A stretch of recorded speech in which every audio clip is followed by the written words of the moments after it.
Hello guys, Radhe Radhe, Jai Shri Krishna to all. This side Ruby Tyagi. I warmly welcome everyone to the Sadhana Viz Academy platform. I'm good and I hope you are also doing very well. Let's begin today's current affairs. आज के current affair में क्या खास है तो देखते हैं आज की हमारी करंट अफेयर की लेटेस्ट न्यूज को। जैसे कि आप सब जानते हैं अभी कर्तव्य भवन का निर्माण हो रहा है। कहां पर? कर्तव्य पथ पर। ये कहां पर है? ये है नई दिल्ली में। तो देखते हैं इसका उद्घाटन किसने किया, इसका आयोजन किसने किया। जैसे कि हमारी फर्स्ट न्यूज है, प्रधानमंत्री नरेंद्र मोदी ने अगस्त 2025 में 7 अगस्त 2025 में किस भवन का उद्घाटन किया जो भारत सरकार के प्रमुख मंत्रालयों के लिए नया कार्यालय परिसर होगा। तो वो क्या होगा? वो होगा कर्तव्य भवन। क्या होगा? कर्तव्य भवन का अभी निर्माण किया गया है, आयोजन किया गया है। देखते हैं इससे रिलेटेड न्यूज।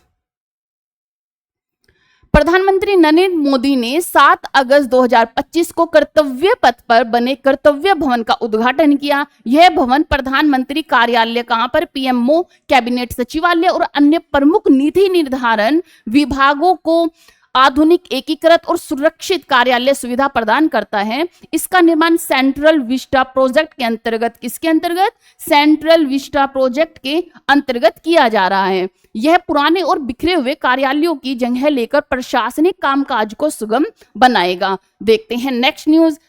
ये थी हमारी कर्तव्य भवन से रिलेटेड न्यूज। अब देखते हैं हम थोड़ा सा अंतर्राष्ट्रीय समुद्र तल प्राधिकरण। हाल ही में अंतर्राष्ट्रीय समुद्र तल प्राधिकरण की ऐतिहासिक 30वीं सत्र का समापन किस देश में हुआ? तो ये हुआ जैमका में, जहां पर इसका हेडक्वार्टर है। कहां पर? जैमका में। आइए देखते हैं इससे रिलेटेड। अंतर्राष्ट्रीय समुद्र तल प्राधिकरण, इंटरनेशनल सी बेड अथॉरिटी ISA, एक स्वायत्त अंतर्राष्ट्रीय संगठन है जिसकी स्थापना संयुक्त राष्ट्रीय समुद्री कानून सम्मेलन के तहत की गई थी। इसका मुख्यालय कहां पर है? तो इसका जो हेडक्वार्टर है वो कहां पर है? जमैका के किंगस्टन में है। कहां पर? जमैका के किंगस्टन में स्थित है। ISA का 30वां सत्र 2025 में आयोजित हुआ और यह कहां पर समापन किया गया? इसका जमैका में समापन किया गया। इस सत्र में समुद्र तल की खनिज संसाधनों में, इस सत्र में क्या किस चीज पर डिस्कस हुआ, क्या चीजें हुई? तो ये है समुद्र तल की खनिज संसाधनों के न्याय संगत और सतत उपयोग और विकासशील देशों की भागीदारी जैसे अहम मुद्दों पर चर्चा की गई। ये थी जमैका से रिलेटेड न्यूज। अब नेक्स्ट चलते हैं कि तमिलनाडु में हाल ही में केरल और तमिलनाडु में की गई एक संयुक्त जनगणना के अनुसार नीलगिरी तहर क्या है कि जो पश्चिमी घाट में दक्षिण हिस्सा है, यहाँ पर एक पर्वतीय बकरी है जिसे रेड लिस्ट में नामांकित किया गया है। तो ये क्या है? नीलगिरी तहर की कुल अनुमानित संख्या कितनी आंकी गई है? तो वो है 2668। कितनी है? 2668 है ये नीलगिरी तहर। ये क्या है? ये एक पर्वतीय बकरी है। इसके बारे में थोड़ा आइए देखते हैं। नीलगिरी तहर एक दुर्लभ और संकटग्रस्त पर्वतीय बकरी है। जैसे कि आप सब जानते हैं जो भी दुर्लभ और संकटग्रस्त प्रजाति होती हैं उसे रेड लिस्ट में नामांकित किया जाता है, उसे रेड लिस्ट में रखा जाता है। उसकी ज्यादा देख रेख करना, उसकी अगर जनसंख्या कम हो रही हो तो उसकी जनसंख्या को बढ़ाना, ये काम होता है। तो इसीलिए इन्हें रेड लिस्ट में रखा जाता है। तो ये क्या है? ये एक पर्वतीय बकरी है। केवल कहां पर पाई जाती है? पश्चिमी घाट के दक्षिणी हिस्से में पाई जाती है। मुख्य रूप से तमिलनाडु और केरल में पाई जाती है। हाल ही में केरल वन विभाग और तमिलनाडु वन विभाग द्वारा की गई संयुक्त जनगणना 2025 के अनुसार नीलगिरी तहर की कुल अनुमानित संख्या कितनी है? 2662 है। कितना? 2668 है। यह संख्या प्रजाति संरक्षण और पर्यावरण नीति के दृष्टिकोण से महत्वपूर्ण मानी जा रही है। नीलगिरी तहर को IUCN की रेड लिस्ट में इंडेंजर्ड स्पीशीज में रखा गया है। नेक्स्ट न्यूज है हमारी। हाल ही में नीति आयोग ने किस रिपोर्ट को लॉन्च किया जो भारत में इलेक्ट्रॉनिक वाहनों की प्रगति और राज्य स्तरीय प्रदर्शन को मापती है? तो ये है भारत इलेक्ट्रॉनिक मोबिलिटी सूचकांक 2024 के तहत मापा गया है, प्रदर्शन किया गया है। आइए देखते हैं इसके बारे में भी थोड़ा डिटेल में देख लेते हैं कि क्या है ये। तो ये है इंडिया इलेक्ट्रिक मोबिलिटी इंडेक्स 2024 से इसे लॉन्च किया गया है। इंडिया इलेक्ट्रॉनिक मोबिलिटी इंडेक्स 2024 के नीति आयोग ने RMI Rocky mountain institute India के सहयोग से इसे लॉन्च किया है। इस रिपोर्ट का उद्देश्य भारत में इलेक्ट्रॉनिक मोबिलिटी के क्षेत्र में विभिन्न राज्यों के प्रदर्शन का मूल्यांकन करना है। इसमें 4 प्रमुख डोमेन हैं। 4 प्रमुख डोमेन कौन कौन से हैं तो आइए देखते हैं। फर्स्ट है कि इसमें ईवी अपनाने की गति है, सेकंड इसमें विनिर्माण परिस्थितिकी तंत्र है, और थर्ड इसमें नीति कार्यान्वयन है, और फोर्थ इसमें चार्जिंग अवसंरचना है। तो ये 4 इसके डोमेन है। नेक्स्ट है ये इंडेक्स नीति निर्माताओं को यह समझाने में मदद करता है कि कौन से राज्य इलेक्ट्रॉनिक मोबिलिटी में अग्रणी हैं, आगे हैं, और किन्हें और सुधार करने की आवश्यकता है। कर्नाटक, महाराष्ट्र और दिल्ली जैसे राज्य इसमें शीर्ष पर हैं। दिल्ली, महाराष्ट्र जैसे राज्य क्या हैं, इस पर शीर्ष पर है। कर्नाटक भी इंक्लूड है। हाल ही में लोकसभा ने गोवा विधानसभा में अनुसूचित जनजातियों को आरक्षण प्रदान करने के लिए किस विधेयक को पारित किया है? किसने किया है? गोवा ने। तो ये किसने किया है? गोवा ने। जो अभी पारित किया है वो है इसका गोवा विधानसभा में अनुसूचित जनजातियों का आरक्षण संशोधन विधेयक 2024। कौन सा है? 2024 इसका विधेयक है। आइए इसके बारे में भी थोड़ा डिटेल में देख लेते हैं कि क्या है ये गोवा विधेयक। गोवा विधानसभा में अनुसूचित जातियों का आरक्षण संशोधन विधेयक 2024 लोकसभा में जुलाई 2024 में जो अभी ये सत्र स्टार्ट हुआ है, इसमें जो लास्ट टाइम जुलाई 2024 में एक ऐतिहासिक कदम उठाते हुए गोवा विधानसभा ने अनुसूचित जनजातियों को आरक्षण संशोधन विधेयक 2024 को पारित किया।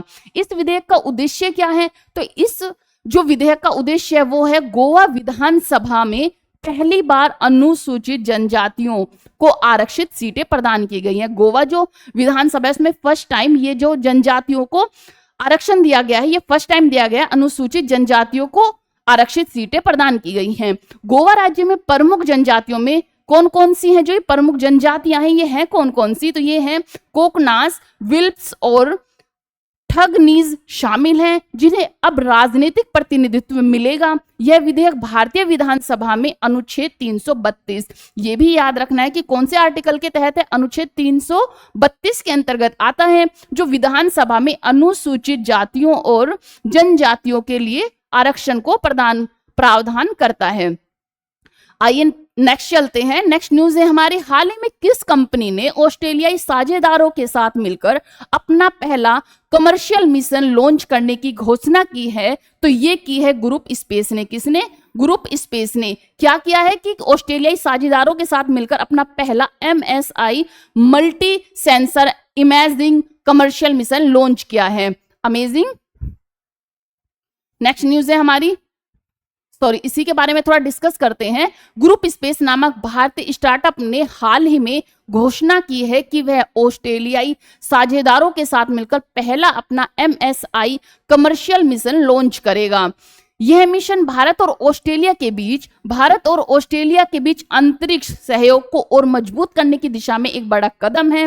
MSI तकनीक का उपयोग धरती की निगरानी, पर्यावरण अध्ययन और रक्षा उद्देश्यों के लिए किया जाता है। यह मिशन भारत के बढ़ते स्पेस टेक्नोलॉजी सेक्टर को भी क्या करता है? बढ़ावा देगा। तो इसमें क्या है? भारत और ऑस्ट्रेलिया के बीच में एक समझौता पर हस्ताक्षर किए गए हैं, समझौते को किया गया है। नेक्स्ट न्यूज है हमारी, हाल ही में WHO ने किस वायरल संक्रमण को कैंसर खाने वाला वायरस कहा है, जो दुनिया भर में लीवर कैंसर का प्रमुख कारण है? तो ये लीवर कैंसर का जो प्रमुख कारण है ये है हेपेटाइटिस सी। Hepatitis C. आइए इसके बारे में थोड़ा डिटेल में देखते हैं कि क्या है हेपेटाइटिस बी, सी नहीं B, hepatitis B. Hepatitis B जो है, विश्व स्वास्थ्य संगठन WHO ने हाल ही में हेपेटाइटिस बी को एक कैंसर खाने वाला वायरस कहा है, क्योंकि यह संक्रमण लीवर कैंसर का एक प्रमुख कारण बनता है। दुनिया भर में 30 करोड़ से अधिक लोग हेपेटाइटिस बी से प्रभावित हैं और इसका इलाज संभव होते हुए भी बहुत कम लोग उपचार प्राप्त कर पाते हैं। WHO का उद्देश्य है कि 2030 तक हेपेटाइटिस को समाप्त करना है। हेपेटाइटिस बी एक क्रोनिक वायरल संक्रमण है जो लीवर की सर्जन, सिरोसिस और कैंसर का कारण बन रहा है। तो ये कौन सा है? ये हेपेटाइटिस बी। इसे क्या कहा गया है? तो ये है एक जो कैंसर के रूप में कैंसर खाने वाला वायरस है जो कि लीवर कैंसर को प्रभावित करता है, लीवर कैंसर को बीमारी को उत्पन्न करता है। नेक्स्ट न्यूज है हमारी मालदोवा। मालदोवा वन अधिनियम के तहत वन धन संरक्षण के लिए किस प्रकार का सदस्य स्थायी रूप में नियुक्त किया गया है? तो किस प्रकार का सदस्य स्थायी रूप में नियुक्त किया गया है? तो यह है स्थायी वन सदस्य। क्या है? स्थायी वन सदस्य। इसके बारे में भी थोड़ा देख लेते हैं। मालदोवा वन अधिनियम के तहत वन धन फॉरेस्ट वेल्थ संरक्षण के लिए विशेष रूप से स्थायी वन सदस्य नियुक्त किए जाते हैं जो वन संसाधनों के संरक्षण, निगरानी और प्रबंधन में अहम भूमिका निभाते हैं। यह सदस्य वन संरक्षण की गतिविधियों का समन्वय करते हुए वन्य जीव तथा प्राकृतिक संसाधनों की सुरक्षा सुनिश्चित करते हैं। इस प्रकार की नियुक्ति स्थानीय प्रशासन और वन विभाग के सहयोग से बनती है। यह कदम वन क्षेत्र के सतत संरक्षण को बढ़ावा देता है। आइए नेक्स्ट न्यूज पर हमारी लास्ट न्यूज है मैस्मिक AIE सिटी इंडेक्स 2025 में बेंगलुरु को किस स्थान पर रखा गया है? तो बेंगलुरु को किस स्थान पर रखा गया है? तो वो है 26वां स्थान। कौन सा? 26वें स्थान पर रखा गया है। क्या है 26वें स्थान पर? आइए देखते हैं थोड़ा इसके बारे में। 26वां स्थान है भारत के प्रमुख शहरों की आर्टिफिशियल इंटेलिजेंस। क्या है? AI आर्टिफिशियल इंटेलिजेंस और टेक्नोलॉजी इकोसिस्टम के प्रदर्शन को मापता है। इस इंडेक्स में बेंगलुरु को 26वां स्थान प्राप्त हुआ है। कौन सा? 26वां स्थान प्राप्त हुआ है, जो इसे तकनीकी और नवाचार के क्षेत्र में भारत के अग्रणी शहरों में रखता है। बेंगलुरु को भारत का सिलिकॉन वैली भी कहा जाता है। बेंगलुरु को भारत का सिलिकॉन वैली भी कहा जाता है, लेकिन प्रतिस्पर्धा बढ़ने के कारण इसे इस इंडेक्स में 26वीं रैंक मिली है। इसे 26वीं रैंक मिली है। यह रैंकिंग नीति निर्माताओं और निवेशकों के लिए महत्वपूर्ण है, जिससे वे शहरों के विकास की रणनीति के संकेत हैं। यह था आर्टिफिशियल इंटेलिजेंस और टेक्नोलॉजी इकोसिस्टम को प्रदर्शन को मापता है, जिसमें कौन सा स्थान है? 26वां स्थान है। किसका स्थान है? तो वो है किसका स्थान है? तो ये आया है मैस्मिक AI सिटी इंडेक्स में। मैस्मिक AI सिटी इंडेक्स में 26वां स्थान आया है बेंगलुरु का। किसका?